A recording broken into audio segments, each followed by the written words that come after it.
mics at some point, but the Elks Club staff is working on it. Apologize for that again. As everyone gets settled here, I'll just sort of bring everyone up to speed. My name is Brian McGuire. I'm the current president of BWA Alameda. This forum is co-hosted by CASA, Community Action for Sustainable Alameda, and BWA Alameda. This is the first year we've done this, so as we're learning, bear with us through some technical difficulties.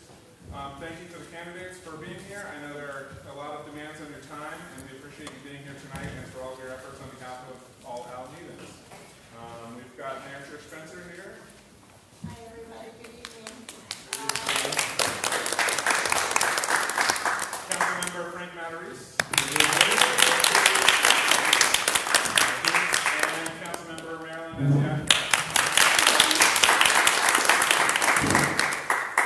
I want to specifically thank Ruth Abbey, Pat Potter, and especially Denise Trepanier for putting a ton of effort to make this event possible. Christy will be our videographer tonight, so you can see the live stream on the CASA website tonight or in the future for reference. We'll be asking questions specific to each candidate. They're follow-up questions to the written questions each organization asked all the candidates. You can view the written responses on the Bike Walk Alameda or CASA websites or via, I'm not sure if we have the QR codes tonight, but there are also some hard copies floating around. Thanks to CASA for that. And time permitting, we expect to ask a few questions from audience members that are submitted, and those will be directed at all three candidates who will have a chance to answer. For the questions from Bike Walk and CASA, each candidate will have 3 minutes to answer their direct questions. Pat Potter in the front row will be keeping time for us. She will hold up a sign when you have 1 minute left, 30 seconds, and when time's up. Since the questions are follow-ups to the questionnaire, we will not have all candidates respond in order to the same questions. However, each candidate will have 5 cards, 1-minute cards that they can use if they want to chime in on another candidate's question. So if they really had something to add or wanted to respond to something that was said, they can speak up. If they don't, we'll move on to the next question. So use those cards wisely. I think it worked out well for us with the city council candidates. Hopefully it works well again tonight. Both Bike Walk and CASA are 501c3 organizations and will not be making endorsements for candidates. We hope you find the information useful that you gleaned tonight and the discussion productive so that you can evaluate the candidates for yourselves. And just one quick announcement. Do we remember the times? There's meetings for public access pathways on the East End, Fernside, and East Shore Drive coming up Saturday and next Thursday, I believe. In City Council chambers, you can get information about that on our websites of 6 different public access pathways, and the fate of those are up for debate. And given the topics we're covering tonight, we thought you all might like to know about that. With that, we'll start with Denise first.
Because seeing is believing, and I could see it was a Saturday, so we weren't contending with rush hour traffic, people getting to the ferries, people dropping kids off at school, but even so, there was a lot of traffic, and I could see, and I'm a cyclist around town, and I do believe that cyclists will feel safer, parents will feel safer letting their kids ride to school if we have those protective bikeways on Central Avenue as part of the Central Avenue plan.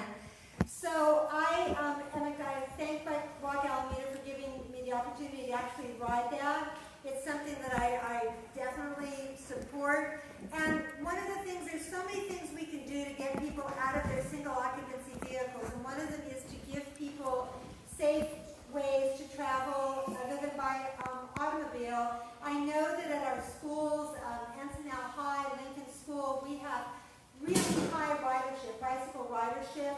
We can do even better with our other schools. As parents have told me when they're not walking in the neighborhood, if they felt safer, that there was a safe way for their kids to ride to school, they would let them do that. That's fewer cars on the road, so less traffic, fewer greenhouse gas emissions into the environment, and good for all of us to get out and get more exercise. So, yes, I'm supportive.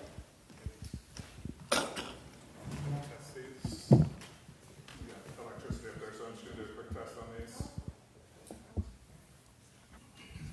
Testing 1, 2. No? Okay, we continue. All right. All right, you're going to get this one too. Next question is for you. Oh, I wanted to check in. Does anybody want to comment on Maryland's? Use one of your minutes if you wanted to. No, okay. So, Frank, next question is for you. In reference to your support for a better West End bike and pedestrian crossing, you said that the U.S. Coast Guard requirements and cost projections will ultimately determine feasibility. Can you describe the process by which you would get those requirements and cost projections? Yes, this is a policy that the council has had in place since the mid-2000s. And our job as mayor would be to make sure that we start implementing. And with the Coast Guard, with the engineering that has to go on with BCDC, my job would be to focus the council down to that specific direction for the city manager to execute in a certain amount of time so that we could lock that down. Once we have those requirements, then the studies that need to be done to execute will be able to measure against the requirements and to ensure the feasibility. That being said, that West End crossing has to happen. And the eventual water taxi, whatever that method to cross is going to be, has to happen now. So I believe that the tube is untenable, it's dangerous, and people shouldn't be riding bikes through it. So I would push and get council to focus in on what do we have going live at that end of the island, and we can think of Alameda Landing, the last phase, and when do we start this, and put a time on it and drive to that time.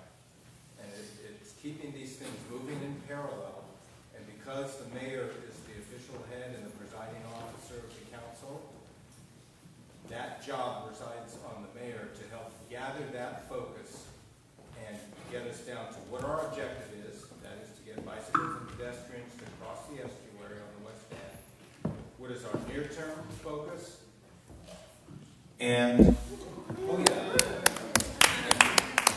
And what are we going to do to get to the ultimate goal of having an unrestricted crossing?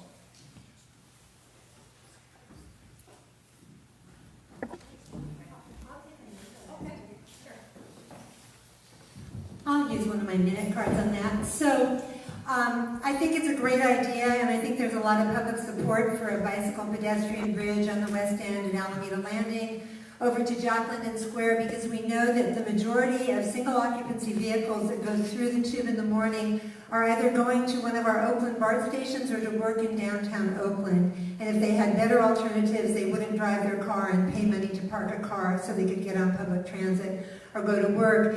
I've actually pushed this ball down the road a little by meeting with the Coast Guard Command at Coast Guard Island over a year ago to hear what their objections were and how we could resolve it. I then talked with staff. I'm happy to say there was grant money. A study was done, a bridge design was actually done. We have a concept, and now it's a matter of doing the feasibility study and seeing where the funding can come from, because these things take a long time, so you've got to start now, you've got to have the will to move it forward, and I would be the mayor to do that. Thank you. Okay, so I guess I'll use a minute too. So yes, as mayor, I have in fact met with Coast Guard. However, as Member Ashcraft just pointed out, any council member can do that. In fact, I think they're agreeable to meeting with the public. They do have plans of the height that would be specifications of the height of their requirements, and they're always very careful to clarify that it's not just for their vessels, but it's for all of the vessels that use the estuary. And there is a cost, there was a cost, some of you heard before, $75 million, now they're saying $95 million. The problem is it has to be manned like all of our other bridges at this point according to the plans they have. And in regards to any grant funding, there's not $95 million in grant funding. It would be regional monies that would have to be required.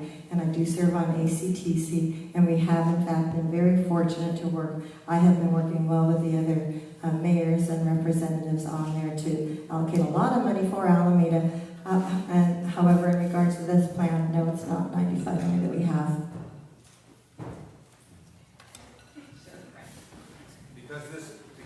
Because this is so important of an issue, I'm going to use a minute. We've heard the cost, and the cost is daunting. We've heard that there might be a barge station. That's off in the future too, and that might have a tunnel that might be able to accommodate bikes. But I think what has to happen is that we have to start moving bicycles and pedestrians across the estuary now. And as mayor, and any council member can meet with any of the agencies or the developers, but I think the mayor has to gather the council to point to Alameda Landing to say, we need the water taxi now so that we can establish the flow. As the flow gets bigger, we can justify the $95 million from outside the city. Thank you.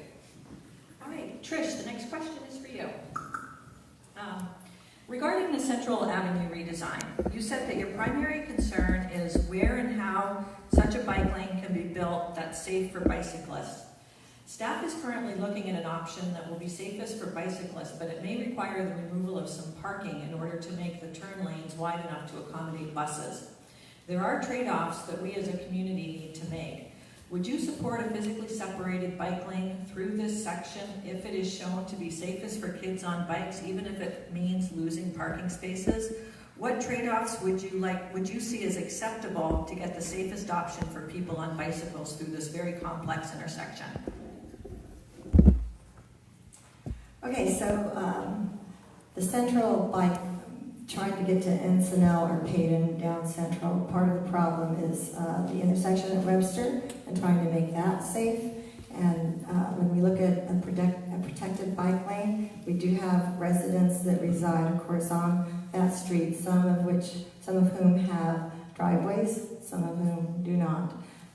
So trying to figure out, how to accommodate the people that live on the street. We also have a lot of traffic in and out of Neptune Plaza. And so I did support, and I do support having it go back, and I've actually met with, was it Bike Alameda and East Bay Bikes, Dave, trying to figure this out and looking at the different alternatives. And I really see this as a conversation, trying to figure out how do we address, accommodate, you have, and you've probably all seen them, delivery trucks that are very wide that pull up in that intersection. One of the suggestions was to just have bicyclists navigate the right turn lane onto Webster, scoot over to the left a little bit, and I think that that's actually quite dangerous. And I'm going to share that yes, I was in a bicycle accident Saturday on the bike to the park, bike for the parks, and the injury sustained by anyone riding a bike, when it's you against the road or you with another vehicle or other bicyclists, honestly, can be very, very serious. So safety is, in fact, my highest concern on probably every issue that shows up in front of council. But I do think the conversation of how do you do this, and in regards to specifically removing car spaces, we have had an issue in the past with a homeowner that is disabled and requires someone to come and take care of them who has a car. So those are a lot of balancing that we have to do. So yes, I would be interested in looking at removing spaces if in fact that would help serve the protected bike lane. But what I also have to look at these other concerns of homeowners, and also, honestly, it's more than that, is the traffic in and out of the Neptune Plaza, the buses that go up Webster, the delivery trucks, and just really how do you make it safe for students that are riding their bicycles to Encinal and to Payton going west. That's the direction that was really the hard one, is my recollection. Not so much coming the other way, unless we're going to have everyone on the same side, and then what does that look like? So for me, by the time the issues come to us, there's usually not a real easy solution, and that's why it's so important to have good conversation with all the partners. Awesome. Anybody want to use a minute? There'll be plenty of opportunity in minutes. Yeah, you got a minute? Okay. Just 10 seconds. Oh, use a whole minute. Yeah. And use a mic. Thank you. I think if we're expecting children to ride to and from school on Central Avenue, I'm not going to vote for anything that's not a separated bike track. It's just insane to expect that combination of cars at rush hour, buses at rush hour, to mix with children riding to Payton School or to young adults riding to Encinal High School. I think the mission is to figure out how to get through that intersection of where Webster tees into Central. There is a way. We have great engineers in this city, and we have people who are engaged. And we need the business associations, we need the homeowners, and we need the advocacy groups and the school district to come to the table holding hands and agree on a compromise position. And I think that's the mayor's job to help foster that. You got a card? I've got a card and I've got the mic, and I'll take my minute.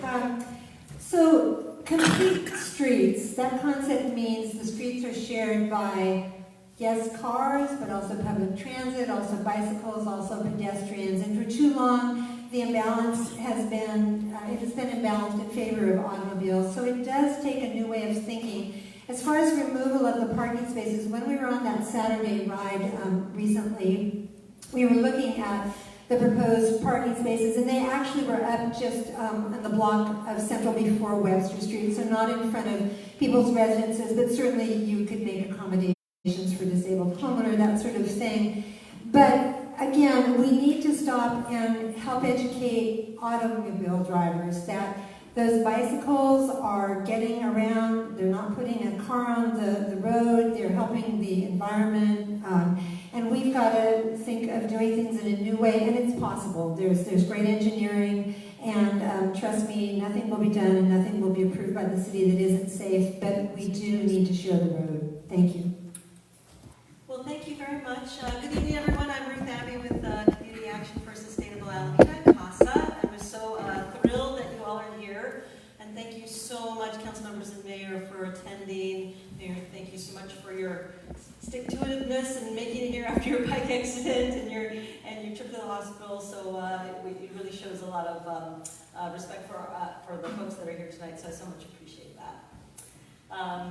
Wanted to go ahead and ask the first follow-up question for CASA, which will be for Mayor Spencer.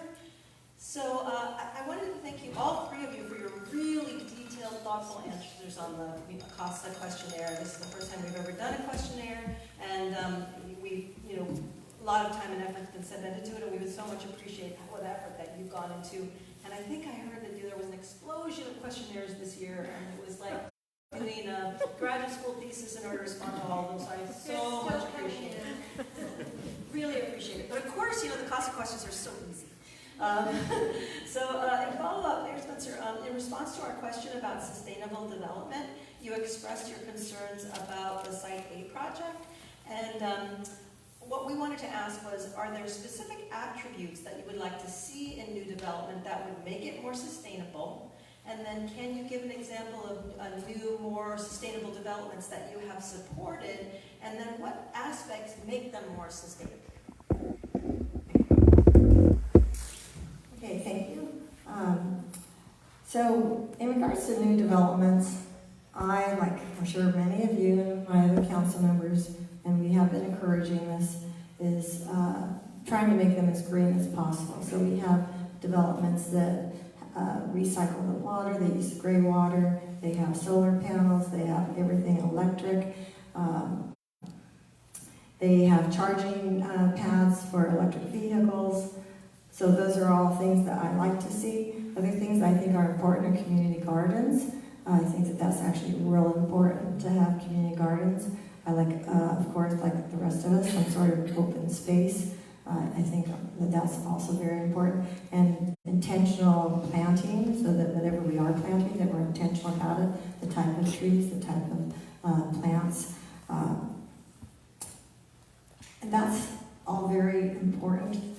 But for me, the highest priority is in fact going to be the affordable housing as well as the workforce housing. And when we're talking about affordable housing, my preference is that it be interspersed throughout the market rate, that it be similar and not identical to the market rate, and that it be fully funded before the market rate is allowed to be sold and go from being developed to being sold. And on side A, I had initially supported the project when Mr. Ernst came to council and said that he would be interested in workforce housing. However, then he came back a second time and it became very clear that no, we're not talking about workforce housing, we're talking about, well, if your definition of workforce housing is $3,100 for a studio, that's what he was talking about. That's not my definition. So I voted no after that point. And then, the most recent go-around when they came back, I believe for the third or fourth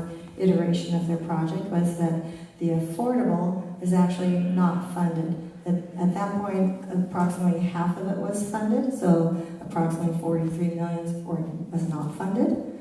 And we did what we call untethered the market rate from the affordable, so he was allowed to proceed. And when I say we, I mean council. The majority of council allowed him to proceed with the market rate. And then at some point, we're hoping, council is hoping, that all of the affordable will be funded. That's not my priority. I think it is critical that we insist, especially at Side A, which was what I've always referred to as the people's property, that the affordable be fully funded before the market rate be allowed to be sold. Because unfortunately, it's very, very hard for us to, in fact, ever make sure. I mean, a council member suggested, well, the money could come from the general fund. There's no way $43 million is coming from the general fund. Absolutely no way. It is critical, and honestly, the developer, in my opinion, is getting plenty of money that they should be able to fund it first. Okay, thanks. Any cards? See, no, oh, we got a card? Okay, we got a card. I'm going to use up all my cards fast, but this is really near and dear to my heart. Sustainable development goals set out by the United Nations Development Program include ensuring access to safe, affordable housing and ending homelessness. And that's what we need to work hard to do in Alameda, and as a mayor, that would be my highest priority. And what you need to know about funding affordable housing is the funding sources are they're many, and they're complex, and there are deadlines that go along with them. And so we need to keep a project moving forward. A complex project sometimes needs going in and retweaking, but we don't reject a project and go back to the drawing board. I would say this council is committed to getting affordable housing in Alameda Point. The Navy requires that 25% of all housing that is built at Alameda Point will be affordable, and we're going to do it, and that's why this project is moving forward. Fortunately, 4 council members voted to do that. Thank you. We got one more front. You know, Mayor has to make sure that we persevere. If we don't persevere, let me tell you, if we hadn't persevered, Bridgeside Shopping Center would still have a closed Alameda store in it. If we hadn't persevered, the main library would be the Lynn Oaks Motel. If we hadn't persevered, we'd still have an empty, racked-up theater with a Video Maniacs store next to it. These projects are complex, and sometimes errors are made. And there was an error that was made that cost the funding of the second half of the housing. But we have to persevere. This is a 20-year project, and the mayor has to manage the council to focus in on sticking with it. Otherwise, we tank the whole thing. Okay. Councilmember Mayoral, is that how you like to pronounce your last name? Mayoral. Awesome. Okay, good. The next question is for you. In response to our question about transportation, you identified the goals and strategies included in the Transportation Choices Plan, which was approved by the City Council. What can we do in the immediate short term using our existing bridges and tunnels to reduce single occupancy vehicle traffic to Oakland?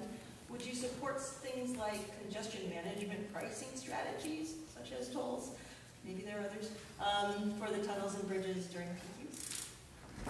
You know, I think realistically it's going to come to that because the bridges don't fund themselves. The county has been trying for years to give the bridges to Alameda, and they're expensive. They're expensive to maintain, and we just do not have the gas tax that should be there to maintain it. So I think in the future there will be some sort of payment for people who use the bridges. I think that we have to start preparing people for it. It's just like the increased tolls that we see at the Bay Bridge, because again, these things are not free. You know, the worst thing that you can say is freeway, because it ain't free. And that may be an incentive, but I think in the immediate term, if each of us who are in that commute stream just not take our car one day a week, we've reduced our contribution, our single contribution, if you're a 5-day commuter, by 15%. So I think that kind of behavior change we have to work on through our climate action plan update. We have to, I'm not going to say be a cheerleader or a booster or a coach, but I think we have to have that discussion and know the impacts. And because people have been attending these workshops in fairly large numbers, I think we have an opportunity to be able to start changing behavior. We also have to continue to work with AC Transit and continue to expand our ferry service, because those are the immediates. They're close at hand. We have to also continue to push for BART to put a BART station on the island. I think there are a lot of advantages to that. It may be way off in the future, but if we stop that, if the mayor doesn't keep that focus on there in that direction, then we're guaranteeing that it'll never happen. We don't guarantee that it will, but we'll guarantee that it will never happen. And as mayor, I won't let that happen. Any cards? You got a card? No? I got a card. We have one more after that, so I'll be dishes or not. So this is a big issue. We do need to get people out of their single occupancy vehicles, and we need to give them good alternatives, not throw barriers in their way. So Frank touched on some of them. We have increased AC Transit service. We added back the Line 19. That's something that our new developers have to pay into a transit management authority, and some of the funding for that went to help AC Transit add that new line on the northern waterfront where a lot of our new development is happening. We're also going to increase shuttles to BART because thousands of Alamedans take BART every morning and they'd like to not take their cars. And one of the other benefits of the Site A development is we are adding a third ferry terminal on Alameda Point, because we are an island and what we can do really well is water transit, and that puts no stress on our bridges and freeways, and it's a lovely commute. So that and more buses and shuttles to the ferry so people don't have to drive to get to that public transit are the ways we can help. And yes, congestion management pricing, I'm all for that too. Thank you.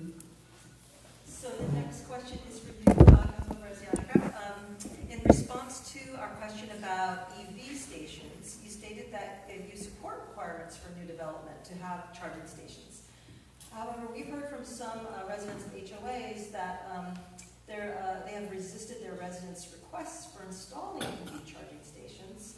And we know that Alameda Municipal Power will subsidize and provide rebates for those stations.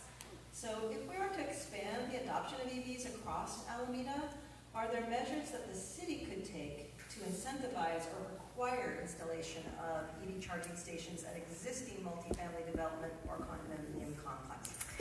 Thank you. So I am glad that AMP is in there helping incentivize people as well. They should. It's our municipally owned electric utility. And I would start by showing these homeowners associations. It's kind of amazing that people would be resistant. I'd love to know what the resistance was based on, because what I have heard more is from residents of our newer, like the Tri-Point development out by Alameda Landing, that they want the EV chargers but didn't get them. I drive an EV, and so we would, I'm sure that AMP would be happy to send an ambassador out to meet with the homeowners associations. You always start with the carrot before the stick. You try to educate and incentivize, and there could be some sort of a penalty or just doing it if there wasn't compliance. And then the other thing is every new development should have those plans in place. It's kind of embarrassing to say that I was on the planning board when we were planning the Alameda Landing Shopping Center, and I think it turned out quite nicely, but you have to understand, with development projects, you start drawing them on paper and they go through all the planning process and permitting years before. People weren't really driving electric vehicles. I didn't have one. And then a friend of mine who actually worked at one of the businesses, a 30-something-year-old friend, said to me one day, "So Marilyn, why aren't there any EV chargers at Alameda Landing?" And I went, "Oh my gosh." And so I started working with Catellas to get them to add them. Catellas sold the property. I'm still working. It's my sheepdog act that I went to UC Davis. If you've ever been to sheepdog trials, they nip at your heels and finally get you to go in the right direction. Anyway, I haven't given up. I don't think we have electric vehicle chargers at Alameda Landing yet, and yet we do at South Shore, a shopping center that was built in the 1950s.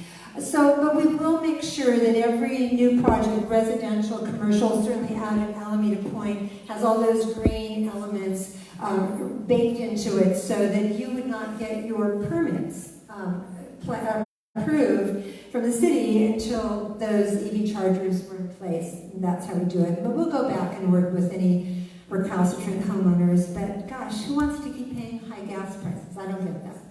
Thank you. Thank you. All right, back to BWA questions now.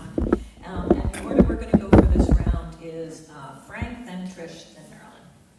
So Frank, the first question is for you. Regarding the updates to the bicycle and pedestrian master plan, you said that you support lowering the speed limits on both Main Street and Apposado to 25 miles an hour. You've been a proponent of this for quite some time. Can you describe, in your opinion, why this hasn't happened yet and how, as mayor, you would overcome those roadblocks? Do you feel that our 25-mile-an-hour speed limit is being adequately enforced or designed for?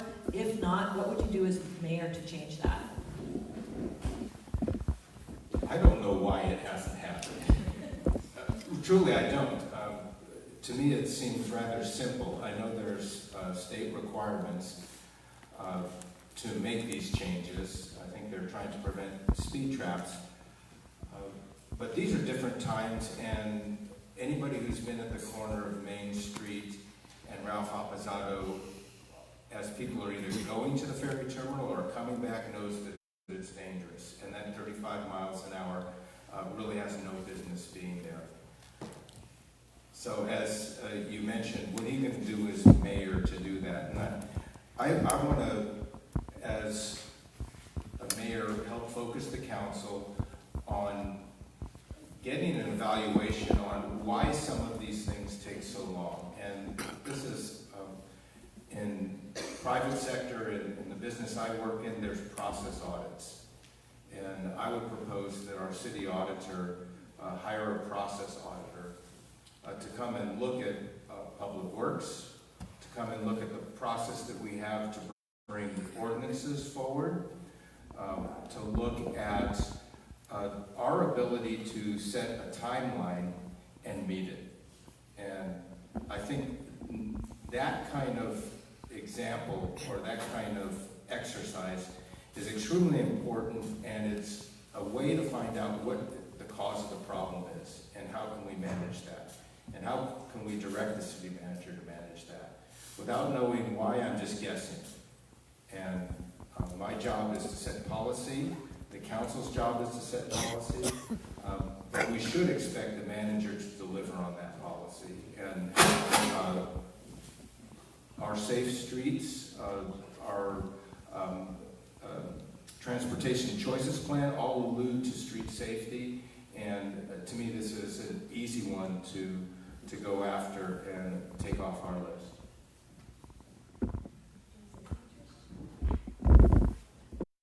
Well, you can have your minute card. Another minute card.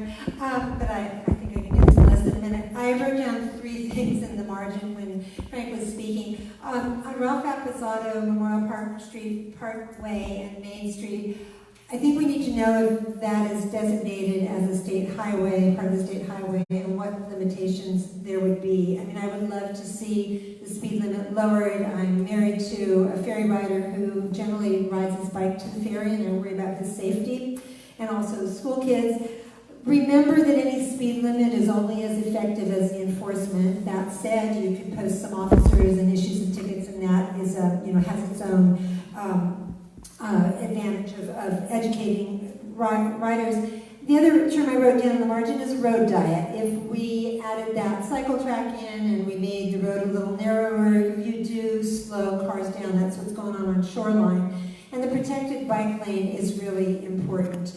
But I said it should go all the way out to the ferry. But I am hearing people are hosting house parties for me around town, and I'm hearing at every one of them, people drive too fast. Thank you. Thank you. All right, Truth. There are 2 more Bike Walk Alameda questions, and I believe there are 2 more CASA questions. So there'll be 4 questions. Okay.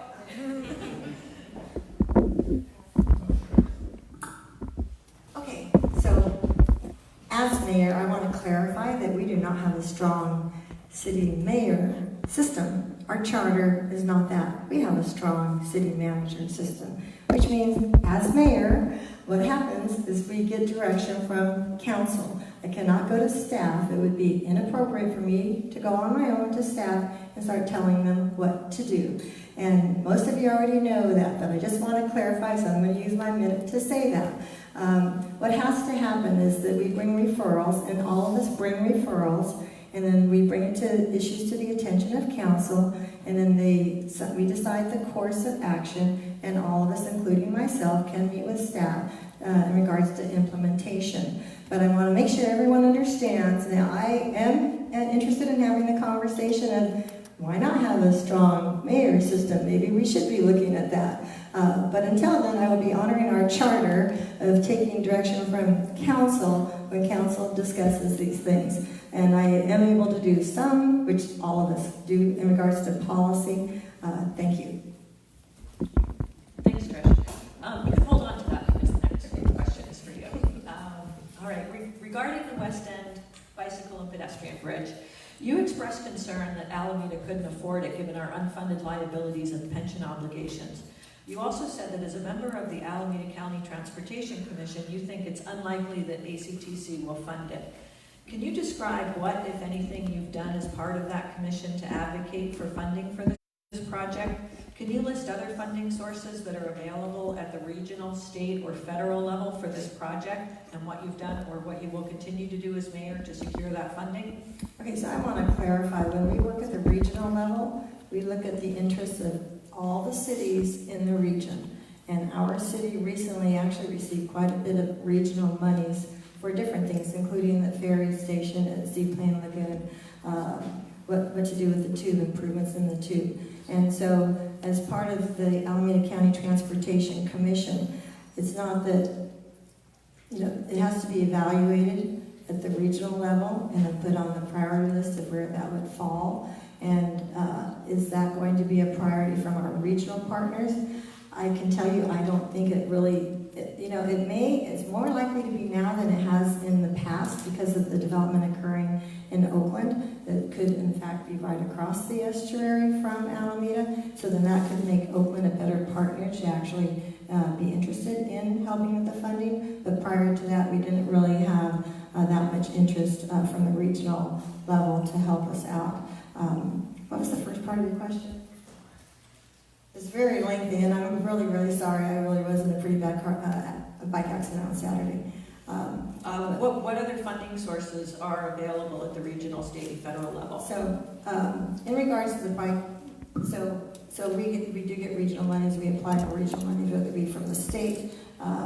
In fact, right now we have a measure on the ballot: are we going to keep the gas tax or not? So we're going to see. We'll be able to be reevaluating what monies are available at the regional level, depending upon what happens on that vote. So we have to keep that in mind also. But in regards, I also wanted to say I was recently in a meeting with Caltrans and staff in regards to proposed improvements to the tube. And what came up is they will be looking at their ventilation system and seeing if it really is up to the level that it should be, including for bicyclists and pedestrians. Now, you may still not ideal, but if they could improve the ventilation in there, I think that would be a lot better. And they said that they would also be looking at considering safety measures along the way, so that so that you could hit a button or whatnot if there was a safety issue inside the tube. And that is something that I think is much more realistic of happening sooner rather than later. So that is the meeting as mayor that I had recently with Caltrans and staff, but that does come out of the direction of council in regards to our transportation goals. So trying to facilitate improvements within the tube, and that is monies that Caltrans is interested in working with us to improve using the tube. And then Councilmember Mataresi had mentioned, water access across to Oakland, and that's another, we need to consider. We have to consider all these options. We know that more people are in fact bicycling, and more people would like to, but we also have to be concerned, how are we going to pay for it? And in regards to, yes, our city's funding, I'm sure you're all aware, the 5-year forecast shows our expenditures being higher than our revenues. So it is a serious issue. Thank you. And Marilyn, last question in this round is for you. In reference to our construction projects not always being implemented according to plan, you said you would advocate for developing a system working with our IT, Planning, and Public Works Department to track relevant approved conditions, their necessary sequencing, when the item is due, when completed, etc. However, Council has in the past approved a lot of measures with relatively little follow-up on how that newly approved item will fit in with the existing priorities for staff. As mayor, how will you change that so that your recommendation comes to fruition? Thank you. So I can't bring the past back and change it, but moving forward, we can learn from the past. Right now, we have an excellent IT director and department, and there are new tools and technologies. And I've seen this because I've worked with Bike Walk Alameda over the years. Cindy Johnson's out in the audience, and I remember those bike lanes out near the College of Alameda were drawn too narrow. They couldn't even fit the Shero sign as the bicycle icon that was hanging over the side. And people send me photographs, and I sent that to our then Public Works Department director, and he came out and we looked at it, and he was on the phone, and we got that changed. But it's always, I'm married to a construction lawyer. I can tell you it's always cheaper to get it right the first time than to go back after a project's done or open it up or make changes in the field. So what I would say is that it should be possible. Now our city council packets and planning board packets are online. It should be possible to make the approved plans an electronic document and have certain the certain key approvals highlighted so that there's a way that it is, is checked off before moving forward. And then we make sure that when we get to the final sign-off on the permits, that everything that was truly supposed to be in the plan, because it was approved by the planning board, has actually been done. So it's a conversation that I would have with a city manager to start with, and ask that person to work with staff. And then, like I said, I have huge confidence in our IT department and our other staff and it would actually be time saving for staff too, rather than to go back and back once a project's moved forward. And for the city, it would save money. It's a win-win, and I think it's possible. Well, this is round 2 for the CASA questions, and a couple of quick announcements. Number 1, we did not get our bartender this round. So the Elks have invited us, if anybody would like to go downstairs and buy a cocktail or a beer, or buy me a glass of wine, that's fine. You are welcome to go downstairs and buy a drink at the bar for the Elks. And if you want to wait around until after the session, I have $100 to spend. We would have spent on the bartender. I'll buy you a drink. So that's number 1. Number 2 is shameless plug for community action for sustainable Alameda. We will be having an event in this ballroom where it will be transformed into a movie night on October 17th. We're hosting a food waste reduction panel, which is going to be super exciting because it has international experts that are coming here to talk to Alameda, and some of these experts are featured in the film Just Eat It, which is a delightful movie, accessible to young people, and we hope to be very family friendly. We will have recovered food and recovered wine and all kinds of cool stuff, so please come back here starting 6 o'clock on the 17th. Sorry about that plug. Okay, now back to the show. Councilmember Rosie Ashcraft, the first one is for you. So, as you alluded to in regards to your time on the planning board and the city council, it's a long history of planning in the city. We do have examples of many developments in Alameda that consist more of a suburban style approach, where there are residential areas and strip malls, and residents must get into a car to shop or find recreation, child care, or other activities.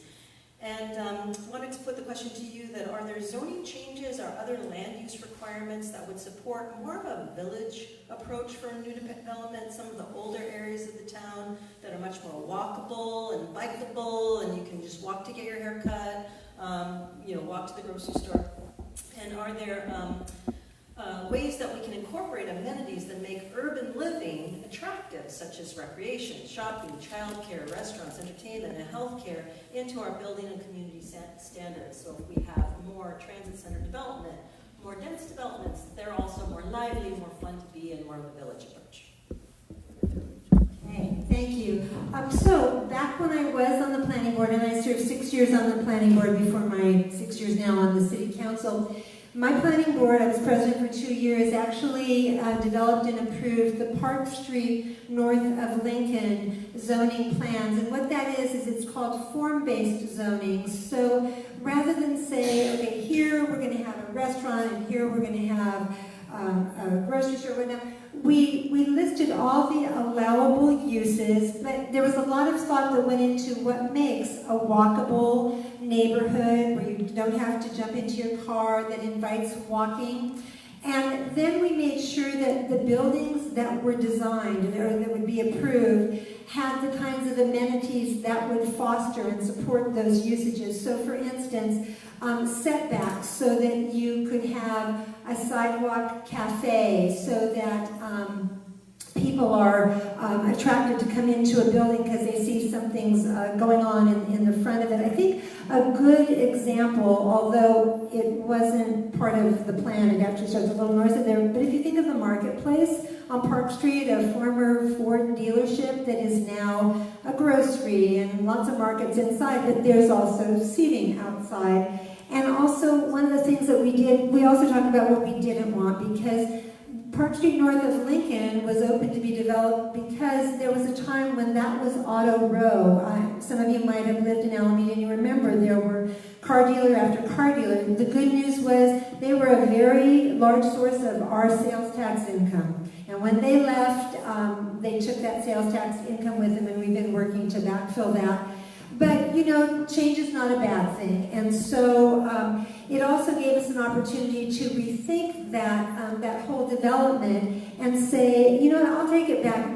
The marketplace is part of North Street, Park Street north of Lincoln. It's above Lincoln. Because one of the things we really fought with was there was going to be a CVS. It's now Walgreens. CVS was in Calcitrant. They wanted parking in the front. They wanted on Park Street, the parking lot. We said, no. Finally, we couldn't agree. It's Walgreens. The parking is behind. But we also said we don't want auto shops. It's not that we don't want them, but we want them on our side streets. This area should be walkable. In the Del Monte plan, and one of these days, the Del Monte building is going to get developed. We have all those uses that would be approved: restaurants, neighborhood serving retail, childcare, all there to serve the neighbors, not just in the Del Monte building, but in the surrounding area. And yes, transit-friendly development. There is a measure that the governor just signed, I think today or yesterday, Scott Wiener's bill, that is going to incentivize communities to do that kind of denser building around transit hubs, and we should be able to do that out at Alameda Point and along our bus lines. Very possible. Thank you. Okay. Next question is from Councilmember. Oh, did you have a card? Well, let's see. So I have, so we have one more round of Bike Alameda and one more round of CASA, and I have a question for you and a question for the council. Okay, I'm going to take Okay, so I wanted to add, if you haven't had a chance to go out to Grocery Outlet, we just brought a new store that is actually going to make that area much more walkable by Buena Vista and Constitution for all those people that live in that area. And so sometimes we make areas walkable that used to be walkable in the past, and for whatever reason we lost those stores, and then we try our hardest to bring back, and that's what just happened. And Grocery Outlet, I'm going to honestly kind of do a plug for them because they have great deals, they have great organic produce, and really good prices. So it really is making that area now have this alternative nearby. And if you go over there, you're going to see a lot of people walking and doing their grocery shopping. I think it's wonderful that we were able to bring them. Great. Councilmember Meadows, the next question is for you. So in response to our question about sea level rise, you referred to the Foster City bond measure as an example of an infrastructure bond which we may want to invest in. Their approach is to prioritize seawalls, and we wanted to know if there are other alternative approaches that you would consider for reducing sea level rise impacts now. I would consider anything that engineers when they look at Alameda, would protect our city, from flooding, would protect our city from a tidal surge. My main reason for referencing Foster City is they put it on the ballot and they passed it. And I think anything that we do is going to take money, whether it's restoring some wetlands along Alameda Point, or providing a physical barrier on some of the older parts of Alameda, or replacing seawalls. It's all going to cost money, and because we kicked that can down to another election cycle, we're behind in what we have to do. That money could have been teed up for our climate action plan update, which could have mandated community input and expert input into what Alameda needs to do to put itself in the best position for protecting us from eventual sea level rise. Did you want to use the card? I'd like to use a minute. All right, I wanted to use a minute because as mayor, I was instrumental in bringing the Clean Ocean Project to Alameda. And in fact, some of you may have had a chance to go out there and watch them build it. It's right behind Palladium. And they're the ones that are now trying to deal with the plastic out in the ocean. And they were having a hard time getting traction with staff. And I didn't go to lunch one day. Instead, I met with these two young men. One of them was buoying south. And the next thing you know, one of them says, I have to go catch a plane because they're from the Netherlands. But that was something, as mayor, I was instrumental in having, and I know Alamedans really enjoyed it. I also wanted to add, what I really love doing is, honestly, listening to all of you. We have many people that are formally trained and then self-educated on what to do with climate. And so when the climate action plan came to us, staff had a recommendation, and I had a council member that makes a motion right away, and the motion was not to include all the comments from the community members. And I was like, wait. We just had like 30 people come and say great ideas like permaculture and wild oyster project. Let's include those too. And I got the votes. So, Rachel, the next question is for you. Okay, then I don't have to use the minute. Yeah, exactly. In response to our question about energy efficiency standards, you did not explicitly express how they could address existing buildings, which represent the majority of our building-related greenhouse gas impacts. Are there measures that we can ask homeowners and property owners to implement to reduce their carbon footprint? And would you support an ordinance to require these changes? Okay, so I think we just had an issue like this go to planning board, because I did referrals for bird-safe buildings and to like protect our night sky and single-use plastics, and protect our legacy trees. I've done all those referrals, and we have had support of council to move those through the system. And recently, it's my understanding it was the bird-safe buildings that went in front of planning board, and rather than make the existing homeowners and businesses immediately change out the glass to be bird-safe, they came up with, this is my recollection, that when they went to do renovations, then we would then have them update to the standard that we would like for the existing buildings. And I think that's a good compromise. I think honestly that's what we do, and that's what I try to do, is come up with a compromise.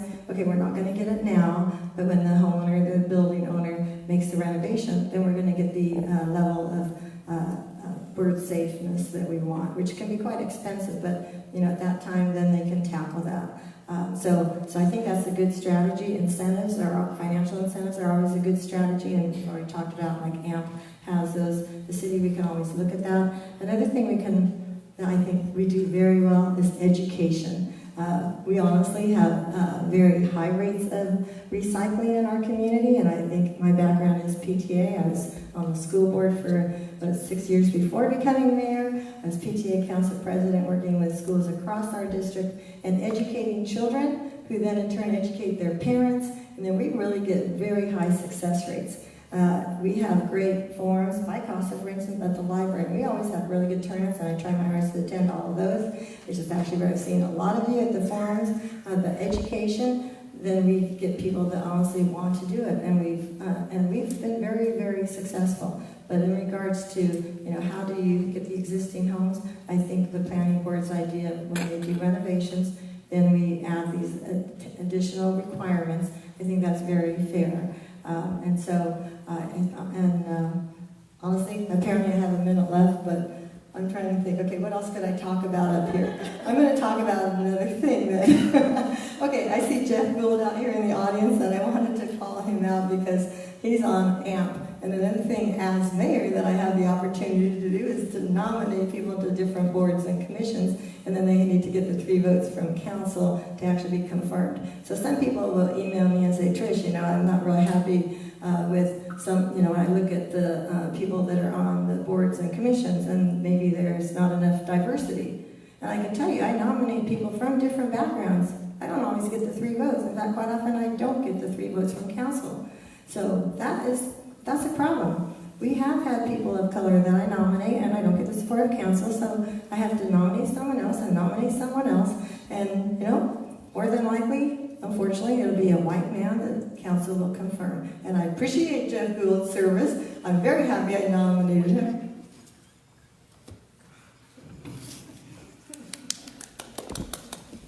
Thank you. Actually, you can hold on to that microphone because the first question is for you. Okay, I'll stand you again.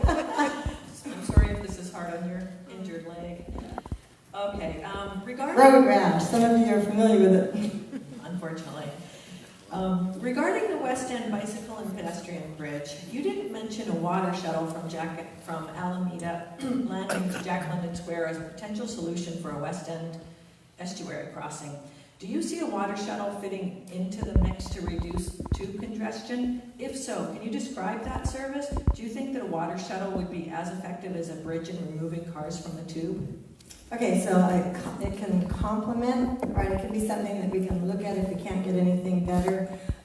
However, it's not going to be operating 24/7, right? That's the reality. At least when I've looked at it, when I've talked with developers as well as our staff, and the proposals seem to be, in fact, more like the hours we get for the ferry, which, if you're on Bay Farm, is very, very limited hours. For me, that's not sufficient, and I think that is unfortunate. That adds to why people end up driving, because they need to get to work and back, and maybe not between the hours of 7 to 8:30 in the morning, because that's the last ferry out on Bay Farm, for instance, and then they need to come back again, not during the tight 1.5 hours to return. So trying to increase the hours. Now, there are, if you go down to Southern California, you'll see to get from Newport Beach to Balboa, they have a ferry that they operate. But they operate until midnight, Monday through Thursday, and then until 2 a.m. Fridays and Saturday. And I think you really have to have extended hours to make it usable for most people, and that's really the goal. So to me, the shuttles, unless we get the hours that really would be around the clock, I think we have to have something else, which then goes to a bike bridge, if we can figure out how to do that affordably and make it work, right? As well as the improvements in the tube. And there's also discussion about adding another tube, because the current tube we have, we know is not going to be workable forever. And so, so when we start building another way for cars, any way that they add for cars on the west end of town, make sure it has the accommodations for bicyclists and pedestrians that we're advocating concurrently for that. And I think that is really smart. And so I think that would be more, 24/7, because that's what happens with the other, that's the tube, right? You can go through that anytime you want. But so I do support looking at the shuttle. I'm concerned it doesn't really reduce the single occupancy vehicle traffic, but as much as we would like, because of the limited hours, that makes it worthwhile. Another alternative is, of course, BART. They're talking about that. Is that going to happen?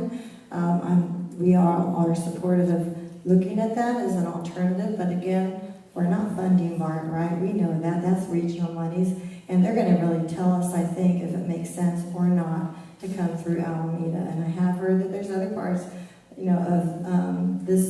of the East Bay, or more south of us, for instance, San Jose, that's interested in, if it's going to San Jose, does that, from San Jose to San Francisco, does it make sense to have it come through Alameda? So there's a lot of different variations that are being talked about, and we'll see what works with your advocacy. Yes, Frank. I'd be remiss in saying that even though right now we have nothing, and I'd like the council, and I think this is, again, the job of the mayor that I would do, is to try and get the direction out of the council to get something in place now. Whether it's limited, or whether it's 24/7, I don't know what it's going to be, but right now we have nothing. And I think we have a better case to make if we build the flow however we can, and then we use that as leverage when it comes to whatever the other things that are being talked about are being considered for funding. All right, thank you. Marilyn, the next question is for you. In reference to your experience on public boards and commissions, you mentioned that you served 6 years on the planning board. Based on that experience, what do you think are the major impediments for people to choose transit, biking, and walking instead of driving? As mayor, how will you lower those impediments? Thank you.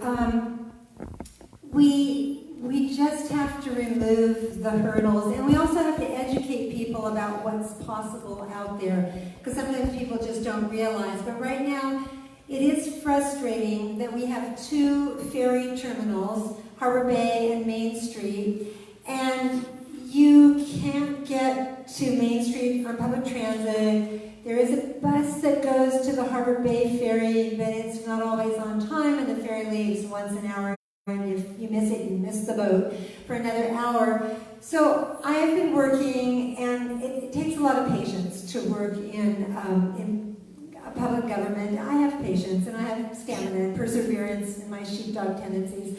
But little things. I have been working with staff and talking with the golf course management, Greenway Golf. Greenway Golf is ready to allow the city to use their parking lot, the half that's closest to Island Drive, as overflow Harbor Bay parking. And if the city will just pay to repave and restripe the parking lot, and the city is willing to do that.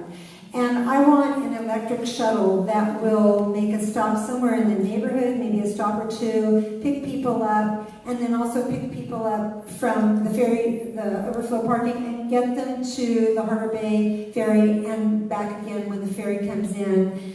We're looking at that. It's moving forward, but much more slowly than I would like, but I haven't forgotten, because we do have families that have to get their kids to school and then catch the ferry. Little thing that I got done is there are 2 child care centers out on North Loop Road at Harbor Bay, and at the end of North Loop Road is the shuttle stop for the Harbor Bay Business Park. A group of young parent ferry riders met with me 2 years ago when I was running for re-election to the council, and they said, Marilyn, why is North Loop Road signed no parking on both sides? And I said, well, let me look into it. Long story short, there was no reason, and so we got Public Works to take down those no parking signs, and we got the Harbor Bay Business Park to allow those parents to walk to the end of the street and catch the shuttle to and from the ferry. That's a win-win. It took me 8 months to get those signs down. I told Public Works I was ready to take my chainsaw, I don't have one, and take the signs down. I didn't. But anyway, we have to look at these sorts of things. I'm proud that we have added more AC Transit service, because we have bus riders, lots of them, that they're discouraged when the bus is so full it passes them up. Frank and I sit on a liaison committee with AC Transit. We've worked with them. They're great partners. But we do need to keep looking at ways to meet people's needs. Our residents, I know they want to get out of their single occupancy vehicles. They tell me, I don't need to see the numbers grow. The numbers are there now. We can support it. It takes the political will. I have it and I'll use it. Thank you. Thank you. And the last question is for you, Frank, from Bike Walk Alameda. And then just so you all know, there'll be another round of questions from CASA, and then I believe we have a couple of questions from the audience that Lucy will be posing. All right, in reference to your support for redesigning streets for all users, you noted your support for both Site A and Alameda Marina, whose master plans de-emphasize car use. Both of these examples are for new developments where we wouldn't need to remove either existing parking or travel lanes to build complete streets within those developments. Would you be supportive of a physically separated bike lane outside of the Alameda Marina development on Clement Avenue, even if it meant eliminating some parking in that street's redesign? Yes, because that's our truck route, and when it punches through Pennzoil eventually and connects with Atlantic Avenue, that will be the major thoroughfare for trucks. And again, it's a bad mix to have trucks and car traffic and cyclists. I think the physical separation is mandatory on the truck route.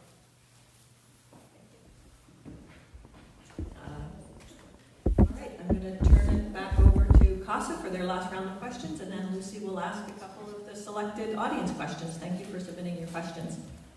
Great.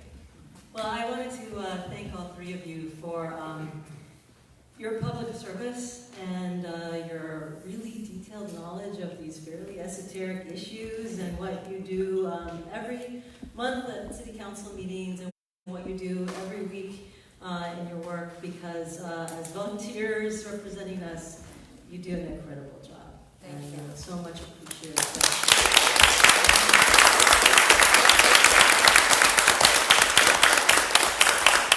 And you do a great job of responding to our questions. Thank you for that. This last question from CASA is for Councilmember Madarse, and as you are aware, the city is undertaking its update to its climate action plan. I believe that was a referral. And the city has also taken up the opportunity at the same time to do a resiliency plan to address the impacts of sea level rise. We had a great round of input sessions last week, and a lot of folks participated. And if you didn't get a chance to go, it's not too late. The city has an online workshop questionnaire, and you can get all of the benefit of giving your input to the city on your priorities for the next climate action plan and the new resiliency plan. So I invite you to go to the city's website and look under the climate action plan to see a link to that survey. And I really encourage you to give input, because this is what it's all about. But Councilmember Meadows, in response to our question about resiliency, you responded that you would support measures for disaster preparedness, which is very important. And then would there be specific climate adaptation strategies that you could support to make Alameda more resilient to the effects of climate change? I think there are a number that are going to come out of these sessions. The 3 sessions, we're talking about the urban forest, filtering waste to keep it out of the bay. We're talking about how we eat and how we contribute by buying fruit out of season, for example. That's to travel a long way with a heavy carbon price tag. I think the consolidation of all of the input that came from those 3 sessions is going to provide some of those alternatives. I'm not a climate expert, but we've had very thoughtful people sitting around those tables in the CASA diagrams, populated a board basically with ideas that are organized in a manner that hits each sector, whether it's reducing greenhouse gases, whether it's protecting against sea level rise, or whether it's how we change our personal behavior. I think that's part of the education component. It's also part of what city policies are going to be made, and then we're going to have to figure out a way to pay for it. And I think the cost of living in the city, the cost of keeping us where we don't have a place to retreat, unlike other cities around the bay, we can either protect or retreat against sea level rise. Well, we don't have a retreat path. Foster City didn't either, and their voters stepped up in recognition of that.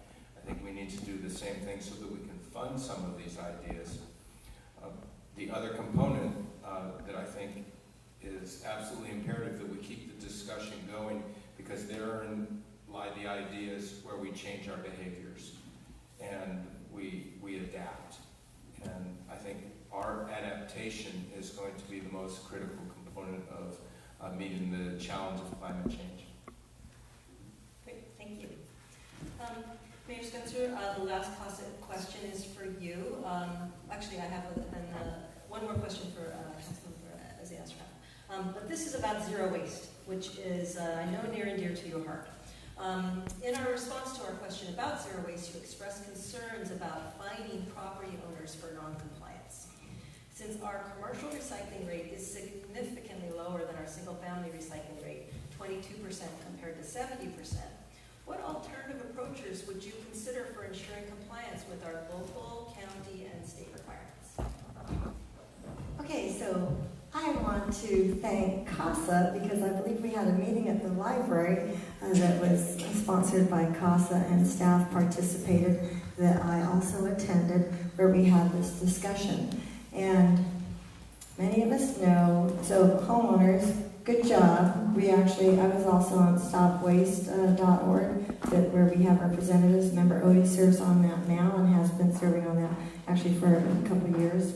But when I first became mayor, I served on it, and our city was ranked the highest in regards to the recycling that we do compared to all the cities in Alameda County. So we do very, very well. And we know our homeowners, like you said, I guess your number was 70%. But the multifamily in our businesses really have a problem. And there were suggestions of finding them extra to cooperate or participate at a higher level. And a concern I have is that we also know you have people that use other people's trash cans, and we don't really lock our trash cans. We take them out at night. How many of you in the morning you go out and you know someone's been through your trash can? And so if things are being dumped in your trash can and then they come and check and they fine you because they found something that was not appropriate in the recycling, I think we have to keep that in mind. But education, and I'm pretty sure CASA has been going out to our businesses and staff as well to work with our businesses and our multifamily to figure out, what can we do? Are there supplies, for instance, of businesses that they can switch that would be recyclable, or the better business practices that they could improve and use, right? That would end up with less waste. So things like that. So I think education is actually always my preferred. I would like to look at. Another suggestion I brought up is we found out that some of the multifamily have really big bins, multiple bins. So I think pricing is important. For homeowners, we have different price points that encourages you to have less trash and recycle more. And so I think we need to look at our pricing to make sure that we are in fact encouraging businesses on their own to create less trash and do more recycling.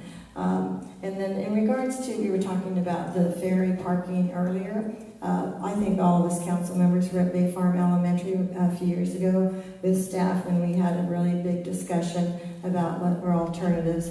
And community members did express looking at more parking, whether it be on streets nearby or at the golf course. And I know the staff has been working on that. And I just like to make sure we're giving credit to all of our council members. When I know all of our council members attend these meetings and get the emails and really try to help out, that it's not just one of our council members doing this. Thank you. So, Councilmember Ashcraft, this is the last of our prepared questions. Then we will have the exciting and potentially chaotic questions from the audience. And then a very exciting time, the candidates for mayor will stay afterwards, and you are invited to share in their materials, sign up for volunteering, talk to the candidates, and you can also go downstairs and buy them a glass of wine, or I will buy one for you. The last question, the prepared question, Councilmember Ashcraft, is in response to our question about the climate action plan, you expressed your support for its implementation as a council priority. Alameda, for some reason, does not currently have the regional or national reputation as an environmental or climate leader. People usually think of Palo Alto or Berkeley or San Francisco. Do you support prioritizing measures to ensure climate leadership? And should Alameda be a leader in greenhouse gas emissions reduction? Absolutely it does, and I support measures to enhance our reputation as an environmental climate leader, and I'm in a great position to be that leader because I represent Alameda on the League of California Cities, and I also serve on the executive board of the East Bay Division of the League of California Cities, so I have relationships with mayors and council members from around the Bay Area and actually statewide because I also sit on the policy committee on the League for Housing, Community, and Economic Development, so I know and am in communication with leaders from all over the state. And I like to say that we don't have to reinvent the wheel. We can learn from others who have done it, but we have to take climate change and the impacts of climate change, especially sea level rise, extremely seriously because we are an island community. But we also have the advantage of being located between two valuable regional resources, assets, both the Port of Oakland and the Oakland Airport, Oakland International Airport, which both come under the Port of Oakland's jurisdiction. Our neighbor Oakland is next door, our neighbor San Leandro is next door. There are things that we can do to apply for regional funding to make our communities more resilient.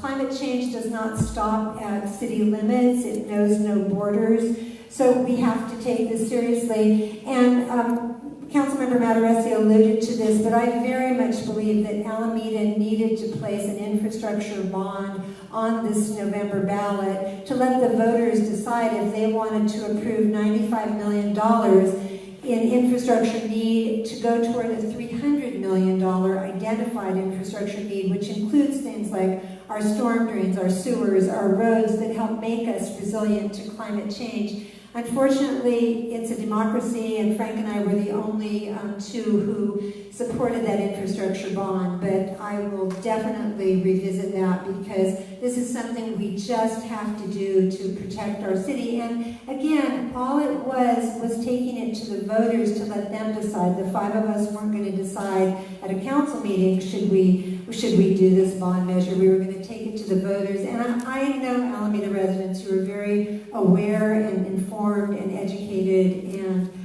we need to support that. So anyway, I would work regionally and locally, and yes, we should be leaders in climate change. It's in our own best interest, and our survival depends on it. Thank you. So I want to introduce, oh, you got your card? Yay, okay. Go right ahead. All right. I'm going to submit we are leaders and that we are known as being a leader. We did, in fact, have the Netherlands contact us.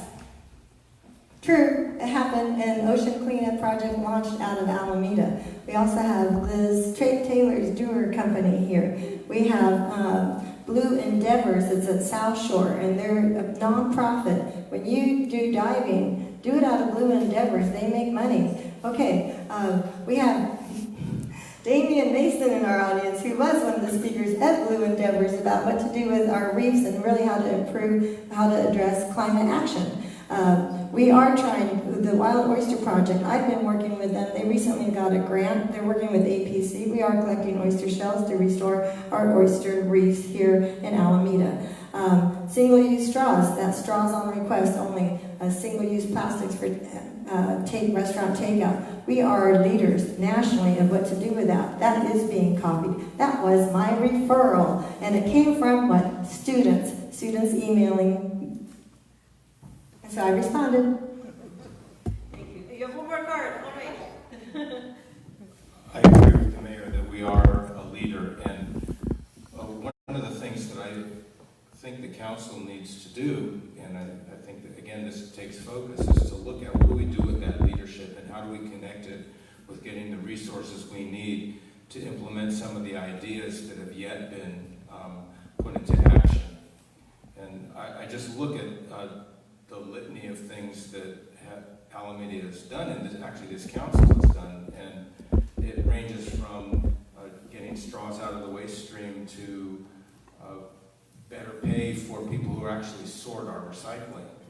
And I think those need to be known by the general public here, and we also need to use those as leverage to get money from outside of our jurisdiction here, whether it's county money, state money, or at some point, federal money. Great. Any more cards? Okay, seeing that, we'll turn it over to Lucy Gilly, who will ask our audience questions. Okay, wonderful. Thank you all for sticking around, and thank you for the questions. I'll be asking one question, and it's the same question for each of you, and you have 2 minutes, please, to answer. Okay? First one is an environmental question.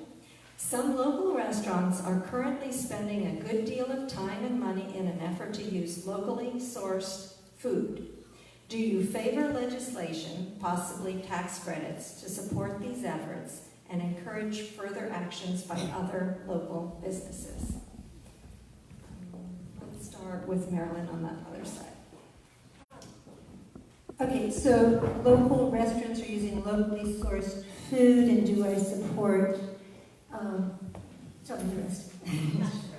tax credit? Favor any legislation, possibly tax credits?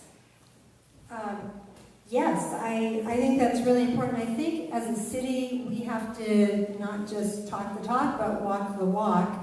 And I think that there is so much that can be done with getting locally sourced food, shop at the farmer's market. There's a movement to not always require perfect food, because there's a tremendous amount of food waste that goes on in this country and in this state, which is an agricultural state.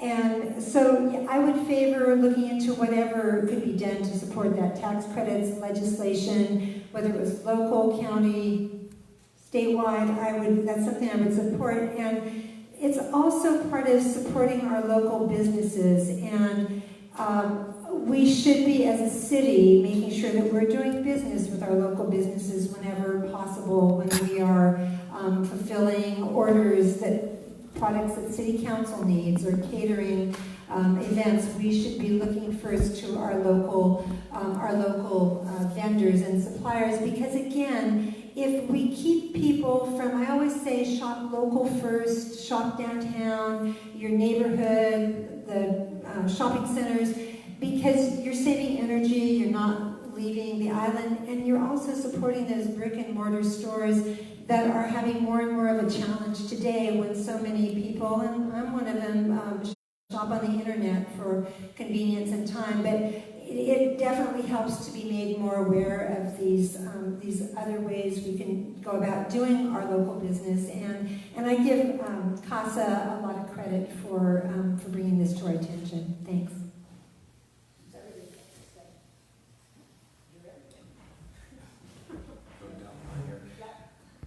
I think that's an interesting concept to have some sort of tax incentive.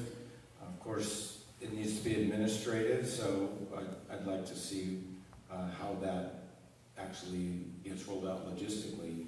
I think that can't be the only thing that happens. And at one of the workshops, people were talking about vegan alternatives being offered at restaurants, and the locally sourced food, because it doesn't travel at the cost of diesel fuel or bunker oil or air fuel being flown in somewhere or trucked in somewhere. I think having a educational program or a system that comes out of this climate plan update that tells people, okay, this is the impact of what you have when you have a mango, or when you have an apple in the dead of winter or the early spring that comes from South America. And how do we get that behavioral change, I think, has got to be as important of an initiative from the city as those kind of tax tools that sometimes really don't work. So in regards to any tax incentives, we have to always keep in mind the entire city's budget, which I think I might have mentioned earlier. We have a $500 million plus deficit on the horizon, over $250 million from unfunded pension liabilities, and over $300 million from deferred maintenance for our roads and buildings. So we have to always keep that in mind, because as a city, we do have to balance our budget. So as much as we may want to look to tax incentives as the incentive, honestly, I think a better approach is to encourage our restaurants to share on their menus and social media. And Dan's Produce is really good at this, sharing what they purchased recently nearby. And then we all have the power of where we go shopping, what we purchase, what restaurants we go to. And I think Alameda is actually very effective at encouraging our restaurants and grocers to have local produce, and just educating our community about what is the best diet for us that has the least impact on the environment. Another thing I wanted to bring up is when I first became mayor, we were not part of the U.S. Mayor's Conference, and it is something that I encouraged us to join, so that I do now participate with other mayors across the country, where we are able to exchange ideas and share what we are doing. And we have been the recipient of an award for our AMP policy of giving out the LED lights. We won a regional award for that, which does put us on the national map. And also, I'm a U.S. climate mayor along with other mayors, and I do receive many emails from all of you saying, okay, join this, join that, and we do join it. And then we do move forward as a community to try our hardest to implement all of these ideas, and that's why it's so important to continue to have CASA, like Alameda, and residents, just business owners too, giving us ideas. Okay, thank you. Does anybody have a card left? Any cards left? No? Do you want it? So we're on Facebook Live right now. I know everybody knew, and that video will also be on the websites, both the CASA website and the Bike Walk Alameda website in the next couple days. So you can refer your friends to listen. Next question. Alameda used to have a reputation about enforcement of the 25-mile-per-hour speed limit. Now, speeding is rampant and Ubers are blocking bike lanes, etc. What can we do to make people safe?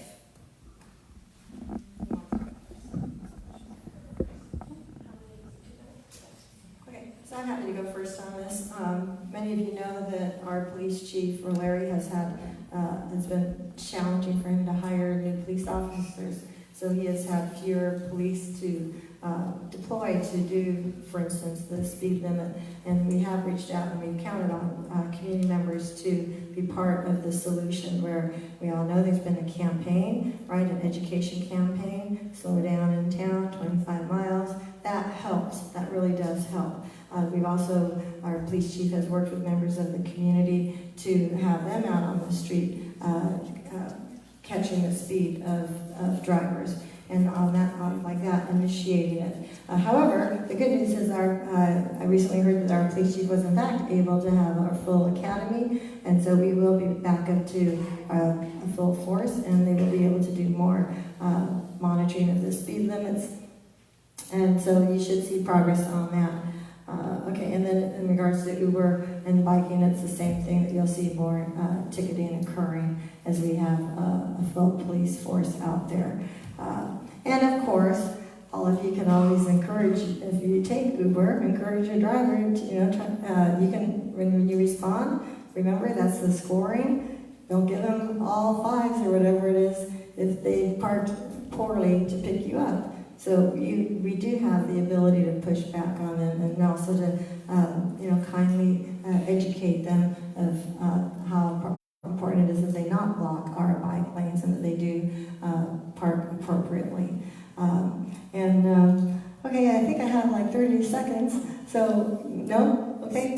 16, okay, 16. The Climate Action Plan, I also was able to attend those meetings too and see we had huge community response attending those meetings.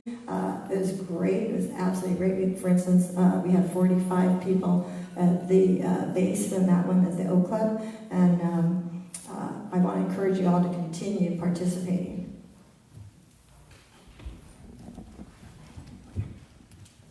I think on the speeding, we have Vision Zero, and our transportation choices plan that refer to policy for making streets safe. And the 25 miles an hour does make streets safer than the faster speed limit. I encourage people also to report to the police through social media and the non-emergency number when you have experienced speeding in your neighborhood or as you're going to and from, because the police respond to calls. They deploy their officers in response to what you provide as input. I know everybody on the council receives emails about this, and we refer them to the city manager to address. I think that's the way to do it. And when those new officers start coming online, which is going to be quite some time, we're hoping, again, that with a full complement of police, our reputation for Alameda, welcome to Alameda speed limit 25 miles an hour is restored. So it's true, I don't want to repeat everything that was already said, but it is true that our police staffing has been down. And the good news is we have people coming through the academy, but the bad news and the reality is we have a lot of officers very close to retiring, and people are just not going into police work in the kind of numbers they once did for a number of reasons.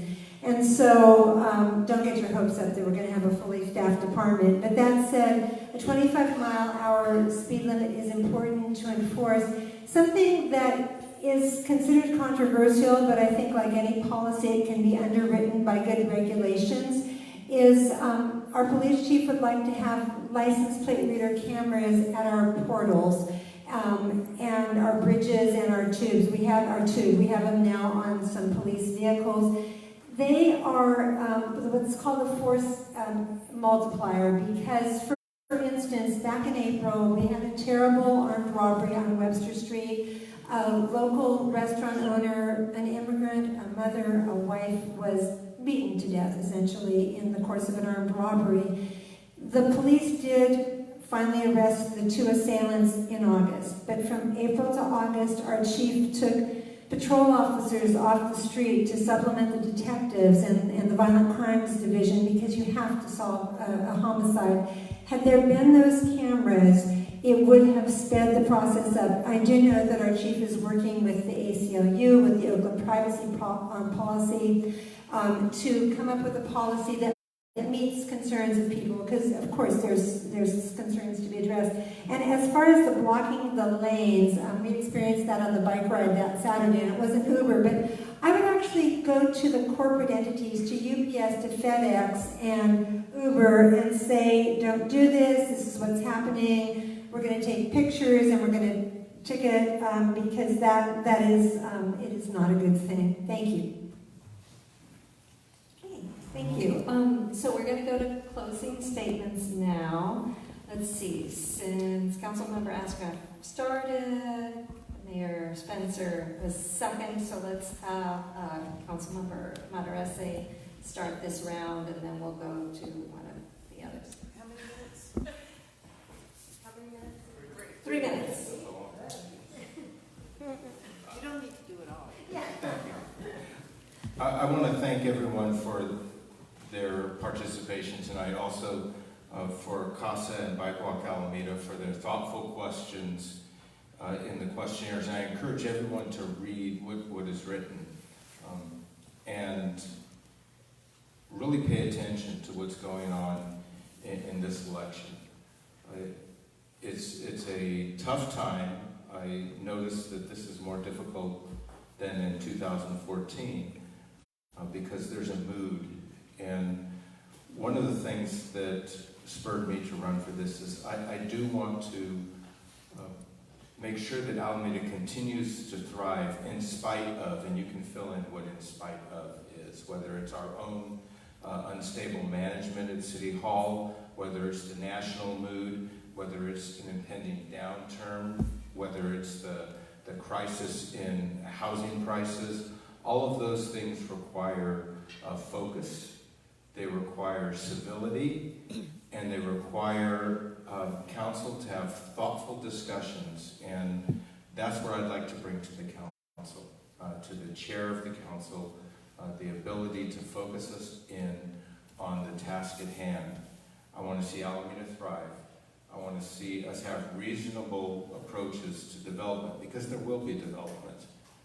I want to see us address the climate issue, because that is incontrovertible. It is at us. We're living it. Our children are going to live it, and our grandchildren are going to live it. So we have to do something now. We cannot wait. I'd like to be a part of that. I'd like to lead this council. I'd like to lead this city. And I thank you for your consideration for your vote on November 6th.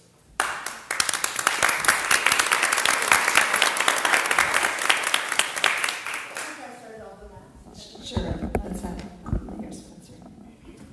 All right, good evening, everyone. I want to thank you all for being here. Those of you that are watching us from Facebook Live, I want to thank you. We are an amazing community. We have amazing people that really care about our community that live here in Alameda. And we do, I believe, really good work. I think Alameda is a leader. I want to share a little bit about myself that some of you may or may not know.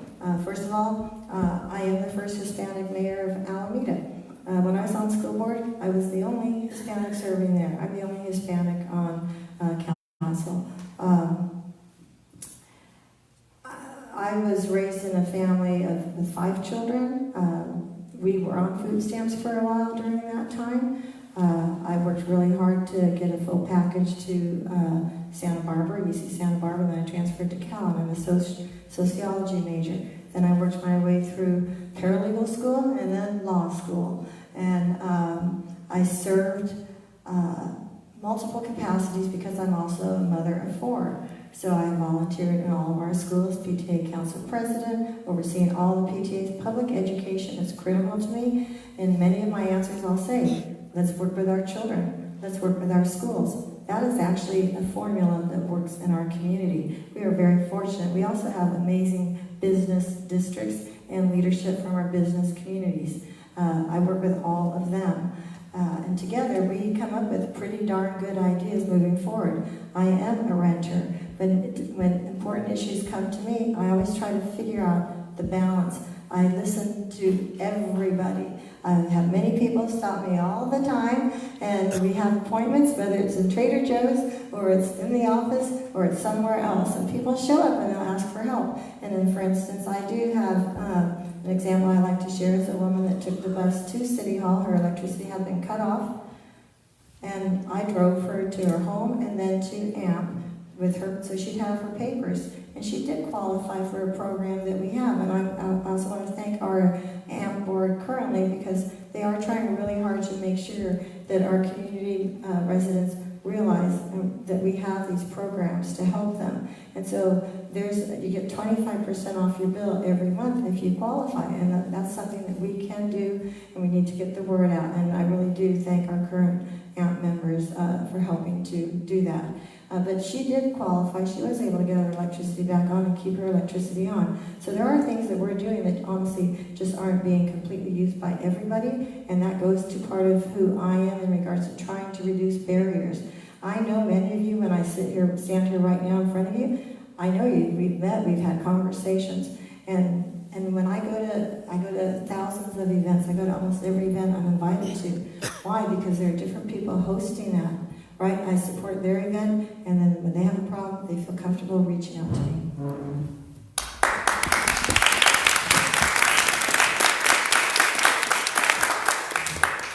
Well, thank you everyone, all of you audience members who came out on a weeknight to listen to all of us. And a huge thank you to CASA and Right Walk Alameda, not just for hosting this forum this evening, but for all the advocacy work you do in our community and you have been doing for years.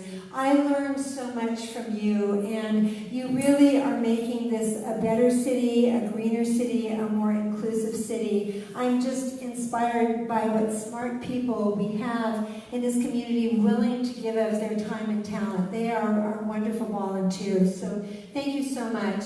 I want to say that I truly love serving this city. I grew up here. It's not the only place I've lived, and I'm not fourth generation. I was actually born in San Francisco, but you know, growing up, I went all through public school, Edison, Lincoln, Alameda High. I studied at the main library, the old main library. So what a thrill it was when Frank and I, back in the year 2000, co-chaired a successful campaign to build the new main library. I think we have to stop saying new main library because we opened in 2006, so whatever. But the wonderful main library. I also served on the board of Alameda Hospital and led the campaign to keep Alameda Hospital open, saving 500 jobs. And by the way, that's part of being a resilient community. In the event of a disaster, you don't want to be without a hospital.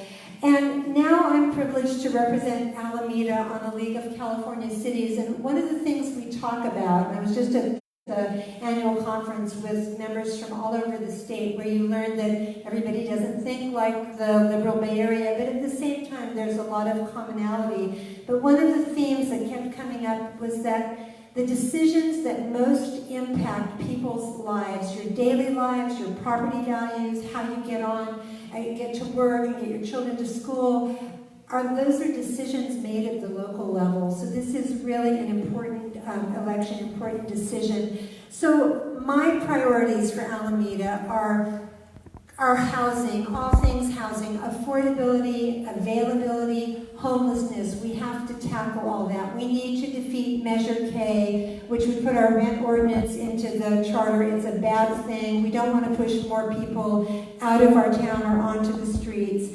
We need to address traffic and transportation. We talked a lot about that today, and we need to make sure that our island city is protected from climate change and sea level rise, and all three of those themes are related to each other. I feel that after 6 years on the planning board, 6 years on the city council, my service on the regional and state boards, and my knowledge and dedication to this city, I am best suited to be your next mayor. Thank you so much.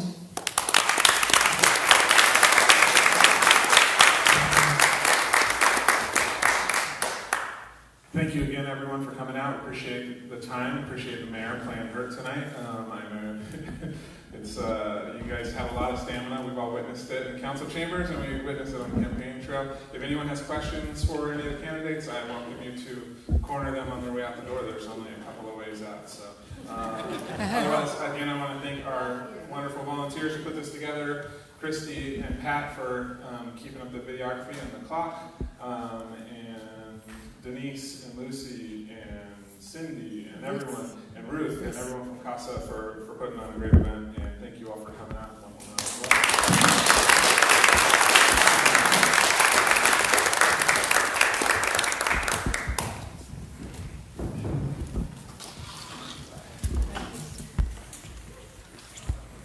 Bye. See you at book club.